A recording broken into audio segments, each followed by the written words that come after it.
मंगलहारी द्रवहुषदशि रथ अजय बिहारी। राम सिया राम जय जय राम। राम सिया राम जय जय राम। राम और रावण का भयंकर युद्ध चल रहा है। प्रभु श्री रघुनाथ जी रावण के सिर भुजाई और बाण और धनुष काट डाले, परंतु वे फिर भी बढ़ जगे। जैसे कि तीर्थ में किए हुए पाप बढ़ जाते हैं, उसी प्रकार से रावण के सिर भुजाए और बाण बार बार बढ़ जाते। जैसे ही प्रभु उसके सिर और भुजाओं को काटते, नए सिर और भुजाएं उत्पन्न हो जाते। सिर और भुजाएं अनेक बार काटी गईं, फिर भी रावण मरता नहीं था। प्रभु खेल कर रहे थे, परंतु मुनि सिद्ध और देवता उस क्लेश को देखकर व्याकुल थे। कटते ही सिरों का समूह बढ़ जाता, जैसे प्रत्येक लाभ होने पर लोभ बढ़ जाता है। तब श्री रामचंद्र जी ने विभीषण जी की ओर देखा। शिव जी कहते हैं कि हे उमा, जिसकी इच्छा मात्र से ही काल भी मर जाता है, वही प्रभु सेवक की प्रीति की परीक्षा ले रहे हैं। विभीषण जी बोले कि हे सर्वज्ञ, हे चराचर के स्वामी, हे शरणागत के पालनहार देवता और मुनियों को सुख देने वाले, हे प्रभु सुनिए। इसके नाभि कुंड में अमृत का निवास है। हे नाथ, रावण उसी के बल पर जीवित है। विभीषण के वचन सुनते ही कृपालु श्री रघुनाथ जी ने प्रसन्न होकर हाथ में विकराल बाण दे दिए। उस समय अनेक प्रकार के अपशकुन होने लगे। गधे, सियार और कुत्ते रोने लगे। अशुभ को सूचित करने के लिए पक्षी बोलने लगे। आकाश में जहां तहां उच्छल तारे प्रकट हो गए। दसों दिशाओं में आग लगने लगी। बिना ही योग के सूर्य ग्रहण होने लगा। मंदोदरी का हृदय कांपने लगा। मूर्तियों के नेत्रों से जल बहने लगा। वे रोने लगी। आकाश से वज्रपात होने लगे। प्रचंड वायु बहने लगी। पृथ्वी हिलने लगी। बादलों से रक्त, बाल और धूल की वर्षा करने लगी। इतने प्रकार के अमंगल होने लगे कि उनकी कल्पना नहीं की जा सकती। कानों तक धनुष को खींचकर श्री रघुनाथ जी ने 31 बाण छोड़े। वे श्री रघुनाथ जी के बाण काल सरक की भांति चले।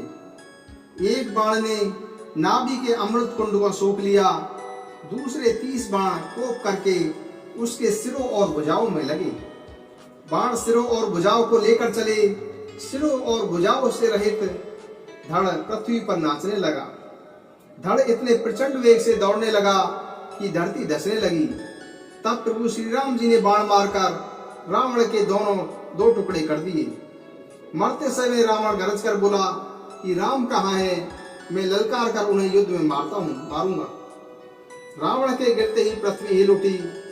समुद्र, नदियां, दिशाओं के हाथी और पर्वत क्षुब्ध हो गए और रावण के धड़ के दोनों टुकड़े फैलकर भालू और वानरों के समुदाय को दबाते हुए पृथ्वी पर गिर पड़े।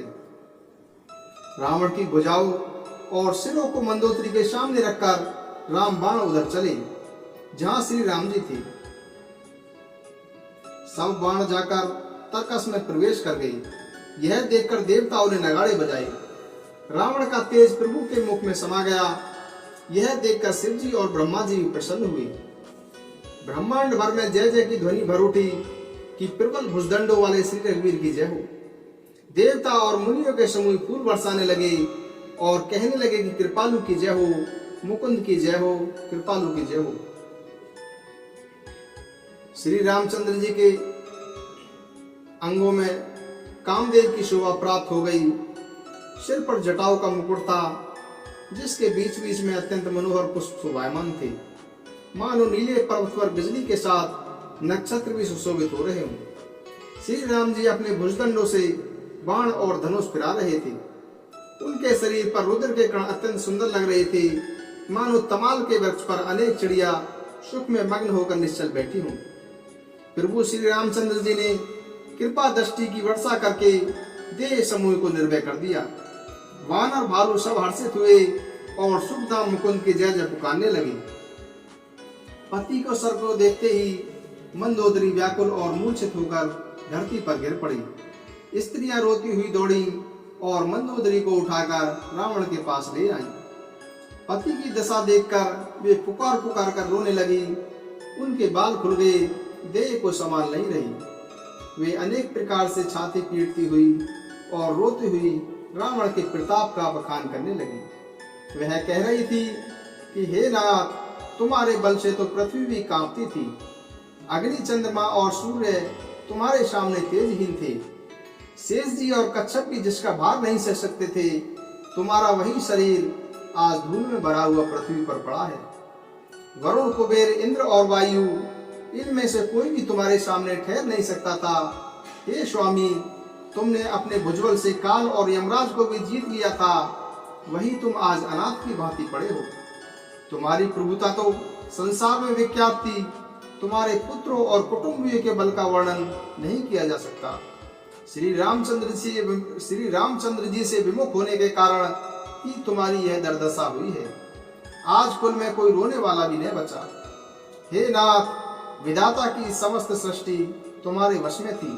लोकपाल सदा भयभीत होकर तुम्हारे समस्त मस्तक झुकाते थे, किंतु अब तुम्हारे सिर और भुजाओं को गीदड़ खा रहे हैं।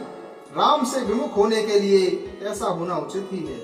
हे स्वामी, तुम काल के वश में थे, इसलिए तुमने किसी का कहा नहीं माना और समस्त चराचर के स्वामी श्री रघुनाथ जी को साधारण मनुष्य ही समझा।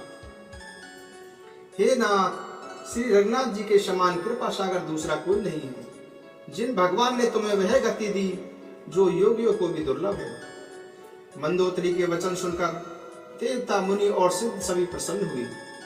ब्रह्म, महादेव जी, नारद और सनकादि तथा परमात्मा के तत्व को जानने और कहने वाले मुनिजन सभी श्री रघुनाथ जी को नेत्र भरकर देखकर प्रेम मग्न हो गए और अत्यंत सुखी हुए। अपने घर की स्त्रियों को रोती हुई देखकर विभीषण जी के मन में बड़ा दुख हुआ और वे उनके पास गए। भाई की दशा देखकर उन्हें भी दुख हुआ। तब प्रभु श्री राम जी ने लक्ष्मण जी को आज्ञा दी, जाकर विभीषण को धैर्य बधाओ।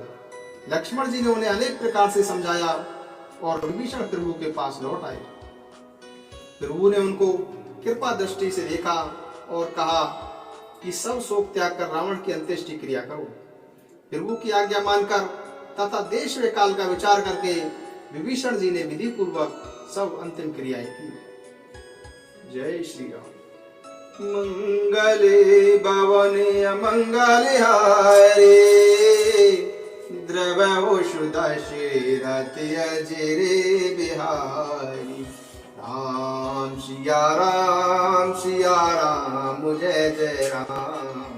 राम सिया राम, सिया राम, जय जय राम।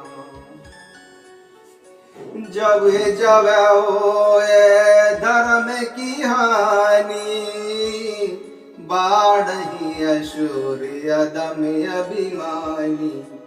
तब तब धरी प्रभु विविध शरीरा, हरहि कृपा निधि सजन पीरा। राम सिया राम, सिया राम, जय जय राम। राम सिया राम, सिया राम, जय जय राम। हरि व्यापक सर्वत्र समाना, प्रेम ते प्रगट होहि में जाना। राम सिया राम, सिया राम, जय जय राम। राम सिया राम, सिया राम, जय जय राम। जय श्री राम, जय श्री राम।